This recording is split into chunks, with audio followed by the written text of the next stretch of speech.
Christ. I bring you greetings from Pastor Ifai, who's busy taking care of a frontier of our world and preparing our escape route.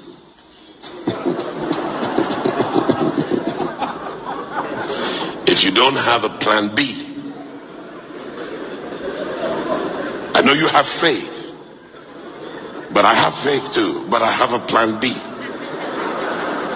And with technology, I can speak to you from anywhere in the world. Get yourself a plan B, whether that's an Okada to Cameroon, or a flying boat or speedboat as we call them, to Seme-Border, or a hole in the ground, a bunker. Get a plan B, because these people are crazy. They're nutters, the whole bunch of them.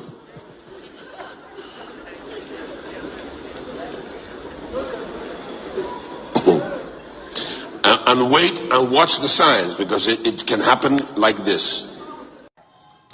Nigeria has problems that are more significant than she ever has, and very exacerbated by the fact that we were not the 60 or 70 million perhaps around the time of the first civil war. We're now allegedly, I don't believe those numbers personally, 200 million. I don't think that we've ever had a bona fide census in Nigeria. And that was also the complicity of the parents, the foreign parents of Nigeria. And many of these issues need to be dealt with unless the truth is unveiled concerning our foundational years, our amalgamation, our independence, our first constitutions. We will not get it right in Nigeria. We will not get it right in Nigeria. You must continue to join me and pray and preach as to what the next president of Nigeria should look like. And the first thing is that we don't care what part of the country that person comes from. We care more about competence, capacity, vision, understanding how to lead a nation and build a country after so much debilitation. Secondly, apart from not caring what part of the country the next president comes from, the next president must be given to development and must have proven in his or her track record, public sector or private sector, that they can deliver and have delivered development. Nigeria needs to develop. Our roads, our healthcare, education. And that's why we have so much incompetence in leadership today, because of the lack of education.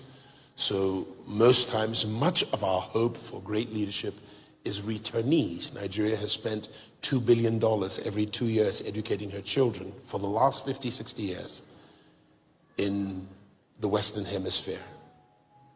But we've lost the majority of them to building other nations when they could be Nehemiahs and Ezras building Nigeria.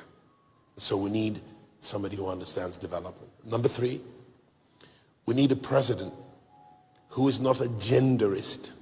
In other words, we must embrace both genders. And you have genderists on both sides of the genders. We want people who are not genderists. Yeah. A family needs mother and father. A nation needs men and women to parent the next generations. I'm going to ask you to remain standing. We also do not need a tribalist, sectionist, or ethnicist. That must not happen. And the constitutions must provide to exclude those sort of people from high executive office in all three tiers, all three arms of government. We also do not want a religionist, which is part of why I might not be considered. And I'm not looking for the job of president. I do not seek any elected office nor appointed office. I'm very happy operating in my calling, and I'm slightly outside of it because of where the country is.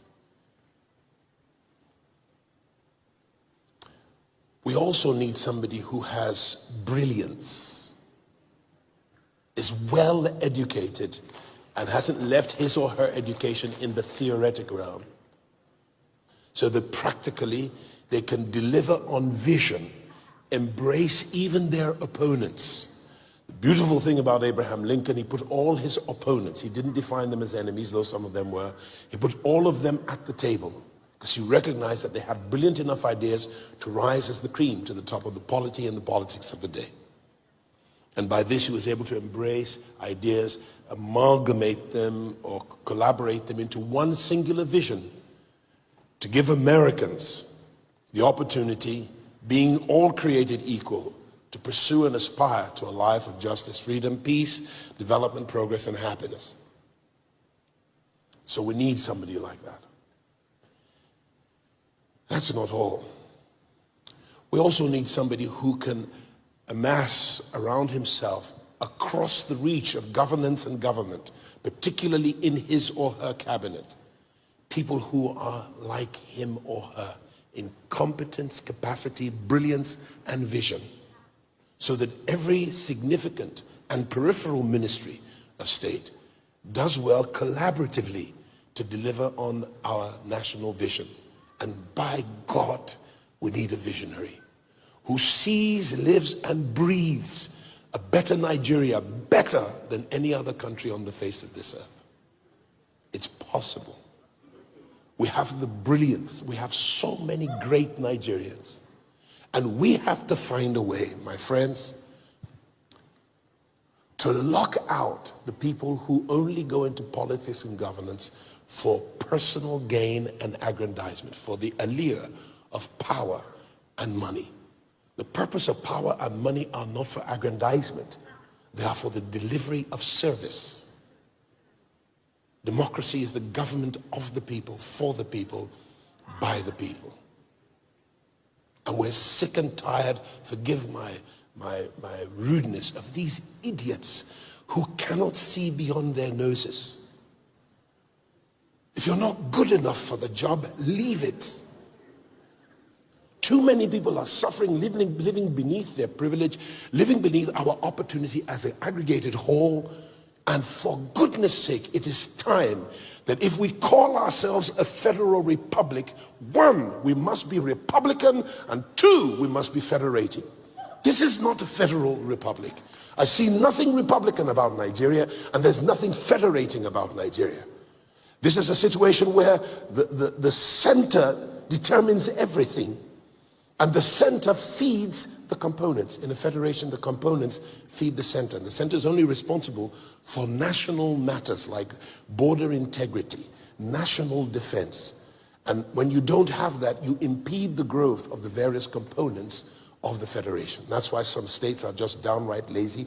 And by my last estimates, I'm not an accountant, I think there are at best 3 viable states that have some measure of self-sufficiency.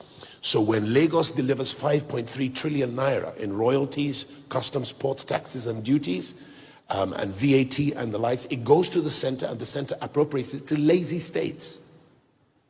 Lazy states with leaders who have no vision except grab power, grab land, and take what isn't yours, whilst you're standing on top of gold all over the country, bauxite, tantalite, all kinds of minerals. We don't lack the resources, and we have resourceful people. Nigeria can be great, and it would be such a travesty and tragedy if our time comes and goes and we don't lay the foundation for a great nation.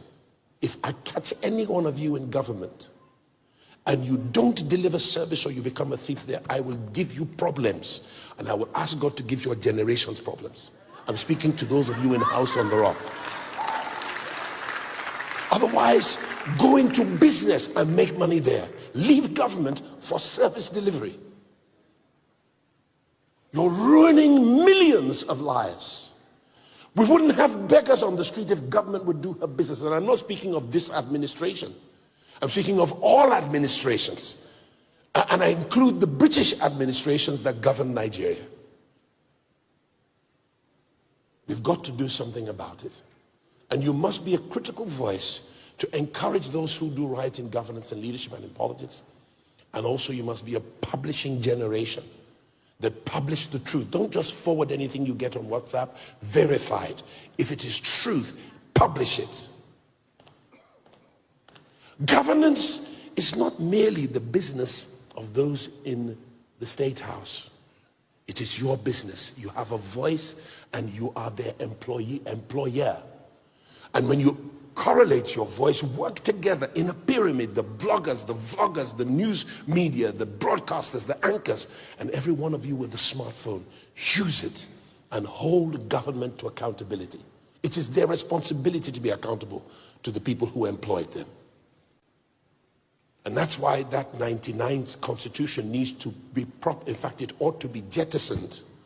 And an authentic document of the people and her best representatives need to come together and put together the terms of our agreement as federating regions or components and the laws that work for our country. We now live in a situation where men are writing unjust laws, and the purpose of law is justice. But when the unjust write laws, they write injustice, and that's what we have to live by. And of course, because our education is so bereft of learning as a nation, we settle for a bag of rice, a bag of oil, and a bribe for a vote. And it won't last those to whom they give it more than a few days or weeks. And then we go back to penury. I believe that every Nigerian should have equal opportunity. Not all five fingers are created equal, but opportunity should be equal.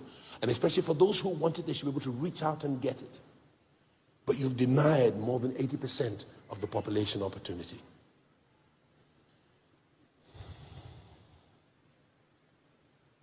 We must dumb what I've just said. We must dumb it down to the market woman that she can understand it in her language.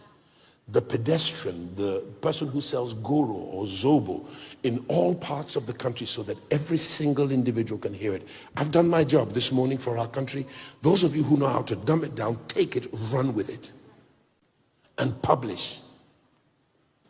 1,000 persons cannot defeat the thought college of 200 million so-called Nigerians.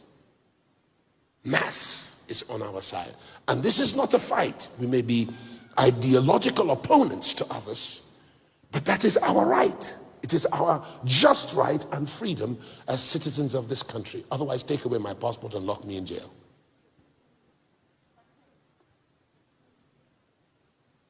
I say this because no country in the world history has survived 2 civil wars. You could be in flight and running for dear life any day from now if this thing does not come to an end. And my personal encouragement to leaders in government of all sides, it's not time to be partisan. Blend the aisles. It's time to sit down and dialogue. And don't be short-sighted, and let's look towards a future that still has brightness in it, because as long as there is a creator who has vested so much in this land and her people, there is hope for a future. And we must rise to that possibility. Put away your petty squibbles, and let's recognize that we are one brotherhood as created by God. And we are one brotherhood, or fraternity, sorority, if you like, of persons who call Nigeria our homeland, our fatherland.